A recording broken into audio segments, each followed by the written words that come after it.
कोल्हापुरातील रंकाळ्यासमोरील मीराबाग परिसरातील शेतवडीत 22 जून रोजी एका व्यक्तीचा सडलेल्या अवस्थेतील मृतदेह सापडला होता।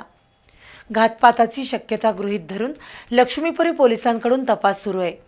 आज सकाळी अप्पर पोलीस अधीक्षक बी धीरज कुमार, लक्ष्मीपुरीचे निरीक्षक श्रीराम कन्हेरकर यांच्यासह पोलीस कर्मचाऱ्यांनी घटनास्थळी जाऊन सुमारे 2.5 तास पाहणी केली। रंकाळा तलावासमोरील मीराबाग परिसरातील एका शेतात 22 जूनला अनोळखी व्यक्तीचा नग्न अवस्थेतील मृतदेह आढळला होता।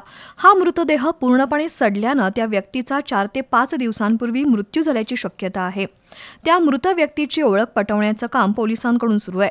आज अप्पर पोलीस अधीक्षक बी धीरज कुमार, लक्ष्मीपुरीचे पोलीस निरीक्षक श्रीराम कन्हेरकर, उपनिरीक्षक विठ्ठल जाधव, हवालदार गजानन परीट, तानाजी दावणे, मंगेश माने यांनी मीराबाग परिसरातील शेतीचा संपूर्ण परिसर तपासला। घटनास्थळी काही संशयास्पद वस्तू मिळतात का याची पाहणी केली। मीरा भक्ती अपार्टमेंट, डीमार्टची मागील बाजू, पानारी मळा, रंकाळा रोड इथलं सीसीटीव्ही फुटेज मिळवण्याचं काम सुरू आहे।